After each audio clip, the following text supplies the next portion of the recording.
Today I'll show you a series that I call Rise and Shine. It's my favorite stretch to do in the morning. It's really good in the evening too. For this piece you'll want a strap with a large loop and at least one block. Lie back.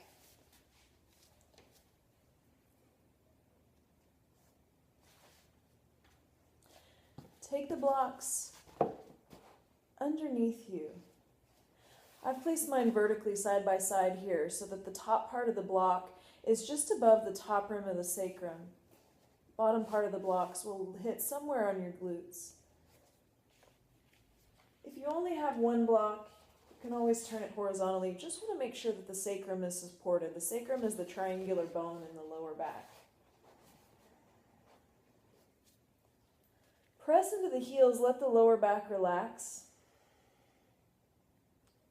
Lightly scooping the pelvis toward the ceiling, lightly being the key word, not pressing down into the lower back. Bring the right foot into the strap, being very particular about where you place the strap. You want it on the ball of the foot, not in the arch, not in the heel. And the reason you have the loop is so that you place the inner elbows in the loop, creating the stretch in your legs and not tension in your neck and shoulders. The left foot in this case can stay on the mat. If you need extra support, that's a good idea.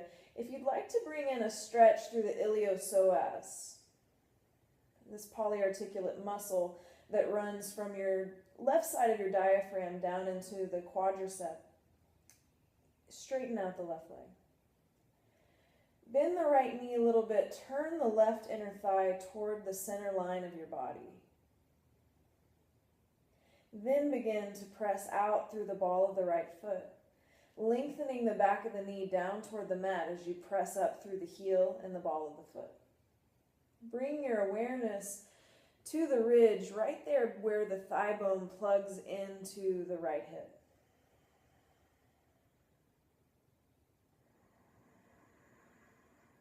So you'll work about 5 to 10 breaths here, really bringing the awareness down into the right side of the pelvic girdle, all the way up through the leg.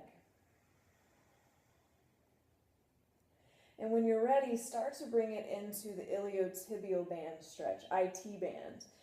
This part goes down the outside edge of your leg. You can keep the arms in the strap, just bringing the foot toward the opposite shoulder. So in this case, I take the ball of the right foot toward my left shoulder, just until I feel that good release through the outside edge of my right leg. So sometimes you've got to be a little curious about where that is. You can go past it or not go far enough.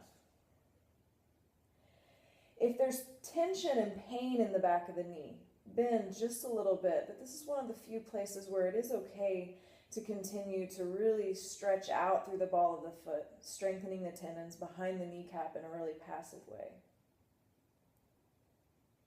For this next transition, it's helpful to bend the leg that's on the mat, setting the sole of the foot down. Release the left arm from the strap.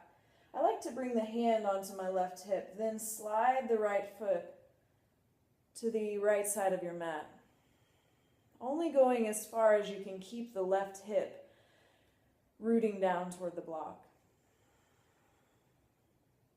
From this space, if you feel comfortable, you can straighten the left leg again.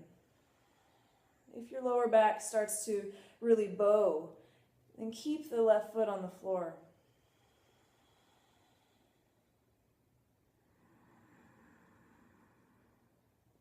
Strengthen the core. Light up through that area as you bring the right foot back to neutral. Then bend the leg.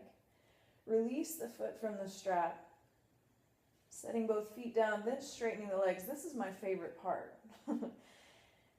You allow the legs to relax, and suddenly you realize just how effective that stretch is, because one side of your pelvis feels open, one leg feels longer than the other. It's just pure bliss, hence the name Rise and Shine. Do the other side, and then when you're complete to come out of the pose, you press the feet into the mat, scoop the tailbone up toward the ceiling, slowly lower down, first the upper back, then the mid back, then the low back. Yay, Rise and Shine. Thanks.